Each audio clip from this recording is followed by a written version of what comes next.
Up next, we have another delightful talk.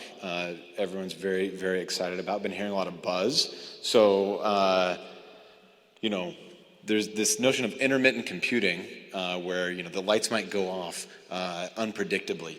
And so Milijana is going to tell us about a type system to help ensure that we do that safely. I think with that, we'll hand it off. Milijana, please. Yes, thanks for the introduction. So yes, I'm Milijana, incoming faculty at the University of Maryland, and I'm going to tell you about my type system for safe intermittent computing that I did together with my CMU colleagues. So intermittent computing is a computing paradigm for batteryless energy harvesting devices. These devices are envisioned to be deployed in environments where battery replacement would be feasible, such as medical implants, tiny satellites, or smart city infrastructure. And instead of having a battery, they operate only as energy is available in the environment, meaning that they experience a very rapid power cycle as they charge up and then consume the energy to execute applications.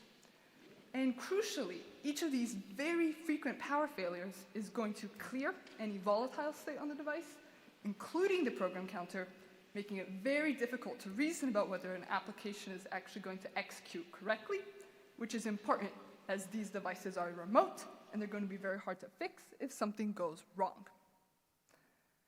And so the big idea of this talk is that current approaches to providing the safe intermittent execution usually depend on taking a C program and doing low-level, often ad hoc analyses that are complicated, bug-prone, and opaque to the application programmer.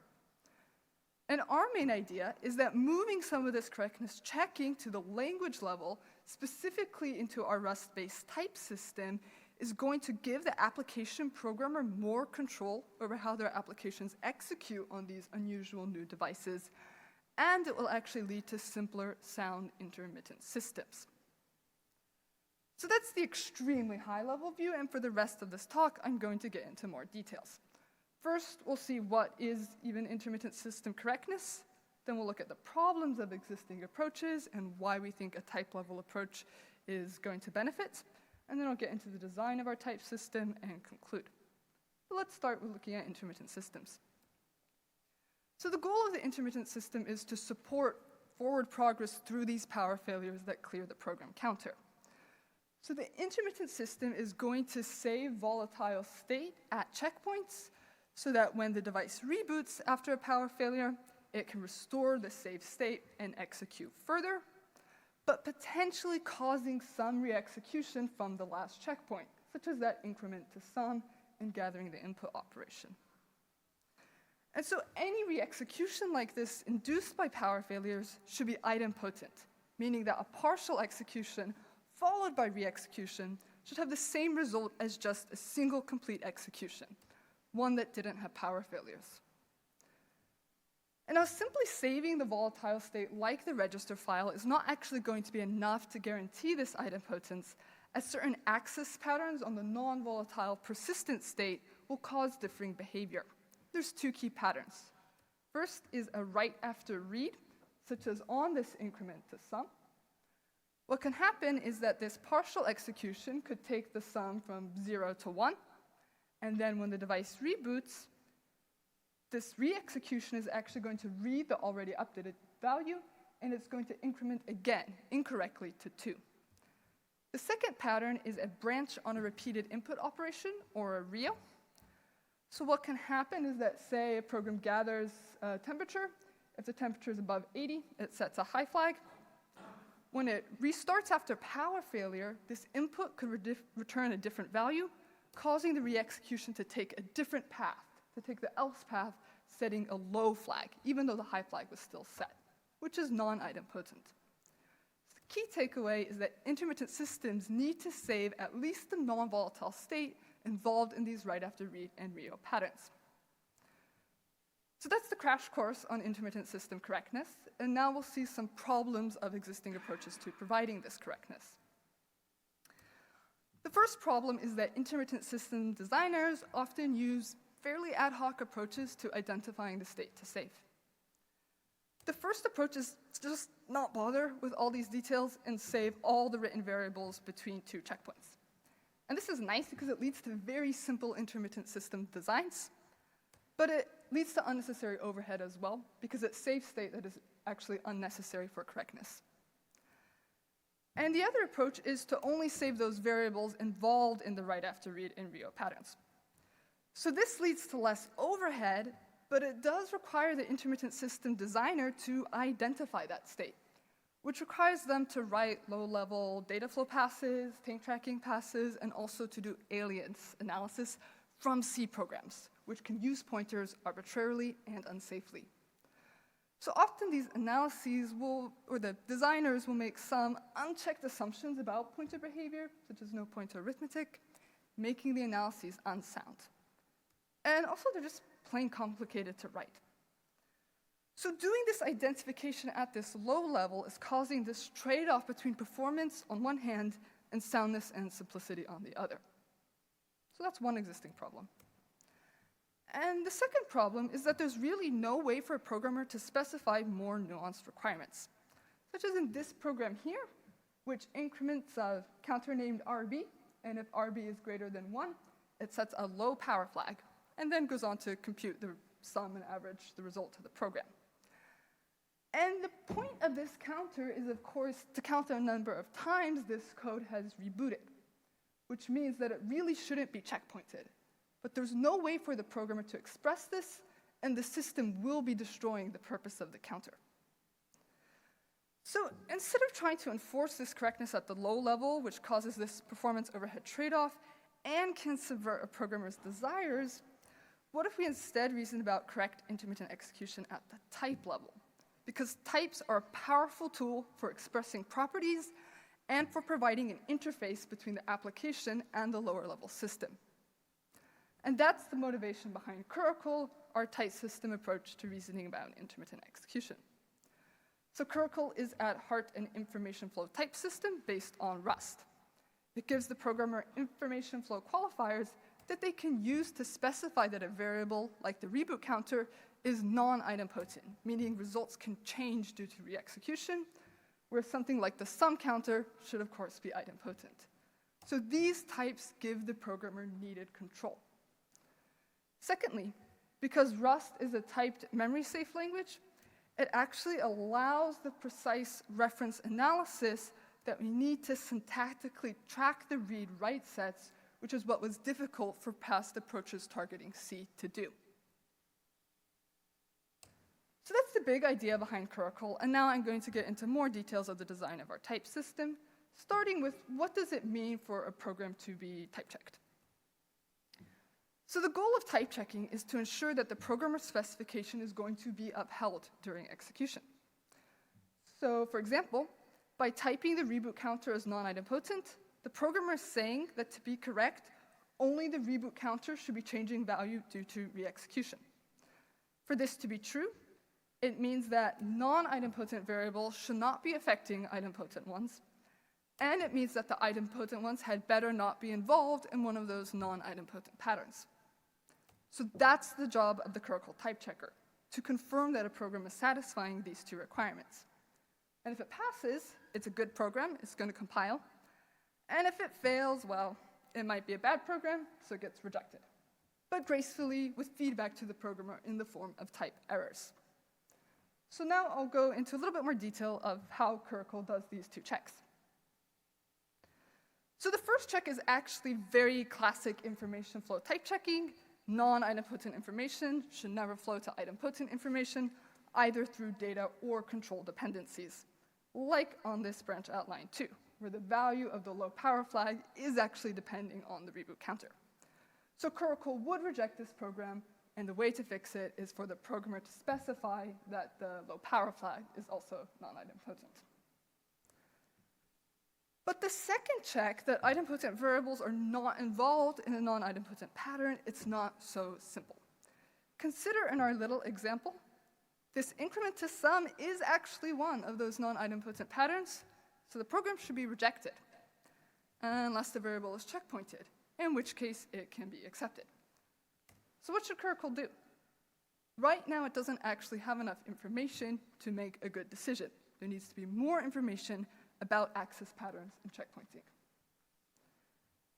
So that's the next key component of the Curricle type system, is this special access mode subtype. And the big idea behind access modes is that just like certain patterns are non-idempotent, some access patterns will be idempotent.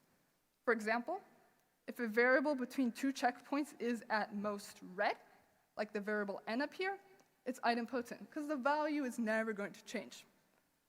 Or if a variable is always written first, like the variable average up here, then it's idempotent, because the value from a partial execution is always going to be overwritten.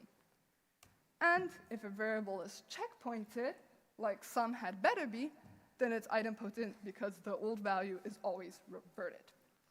And so idempotent type variables have to be assigned one of these subtypes, and Curricle is actually going to perform a second flow-sensitive type check only on these idempotent variables.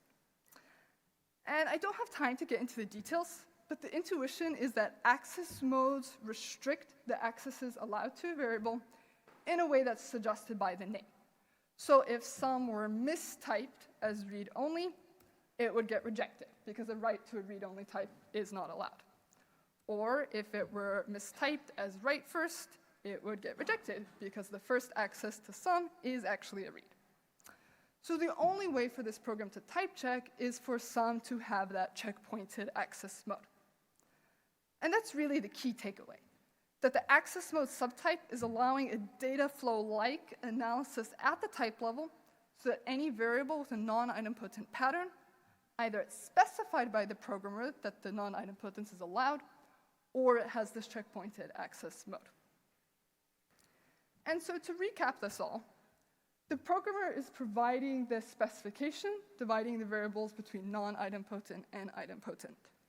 Then the Curricle implementation, and we do make a real implementation on top of Rust, it's checking this high-level specification and either rejecting or accepting the program.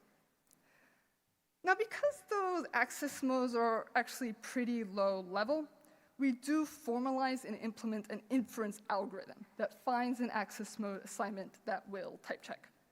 And a solution to this inference problem always exists, because any variable could be checkpointed, but the goal of the algorithm is to find the solution that minimizes the number of checkpointed variables.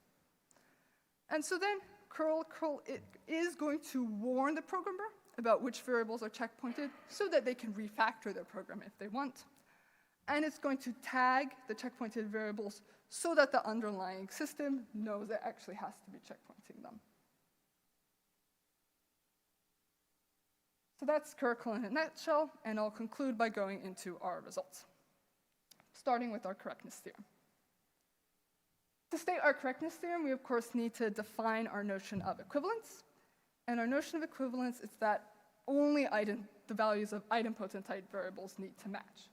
So as long as the values of sum, average, and n are the same, it's perfectly fine for the value of the reboot counter and the low power flag to be different. And then in English, our correctness theorem states that given a well-typed program and an intermittent system that's actually checkpointing that list, program executions with inputs that are equivalent, except for where power failed, they're going to have equivalent results. And for any of you that perhaps do security research, if this looks familiar, yes, it's essentially a non-interference theorem. And it's our main theoretical result. The other result I want to tell you about is, of course, showing the benefits of our type system approach. So Curricle does give the application programmer more control and assurance because it provides these types that allows them to specify requirements that they just couldn't before. Of course, they don't get this for free. They have to write their applications using Rust, and they do have to add Curricle type annotations for an up to 3.5% line of code overhead. Secondly, Curricle does lead to simpler sound intermittent system designs. Compared to past system designs, which did this low-level compiler passes, targeting Curricle bypasses the unsoundness and complexity. Compared to systems that just checkpointed all written variables, using Curricle's identified list has lower overhead, which we quantify. So we measure the difference in memory footprint used for this all writes list versus Curricle's identified list, as well as the number of dynamic writes to variables in those lists as a proxy for overhead. And now the two graphs here are very similar, but essentially they show the normalized overhead on the y-axis and the names of the benchmarks on the x-axis. And using an all-write list requires 3 times the memory footprint, as well as 2 times the number of dynamic writes. So it's not an egregious overhead, which is why past system designers made this trade-off, but why not reduce this overhead essentially for free by targeting Curricle? There's a lot more about basically everything in the paper I would like to call out because inputs also are involved in some of those non-idempotent patterns. There's a whole nother piece to deal with inputs in the paper. And as well, because we use references, mapping variables to locations also isn't as simple as I presented it. But that's been my talk. Our types give the programmer control. Building on top of Rust allows precise reference analysis, allowing systems to be simpler and sound, and giving applications assurance that their intermittent execution is going to be equivalent to a continuous execution. And that's that. And I'm happy to take any questions.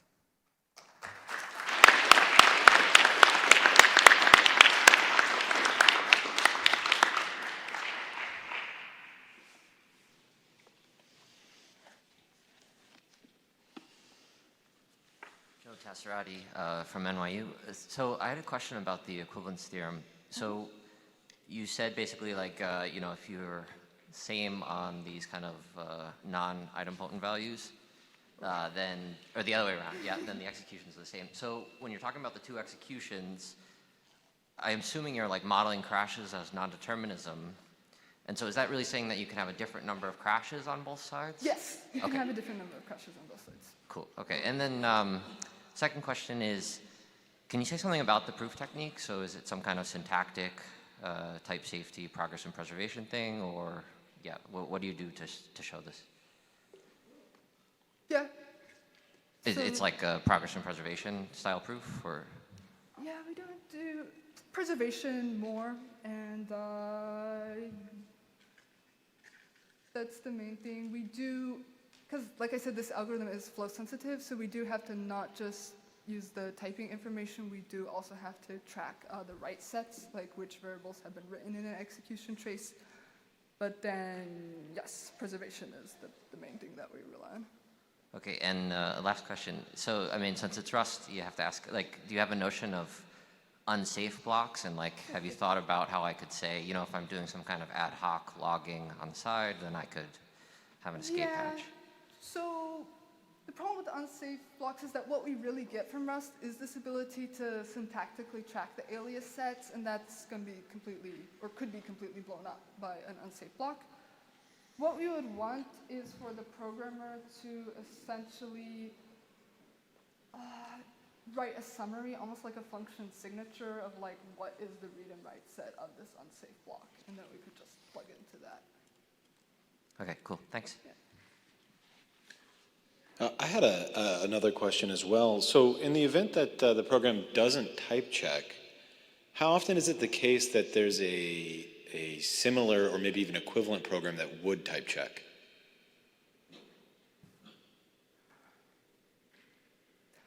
Not really. So it's not like I just like reorder stuff a little bit and now all of a sudden the type system.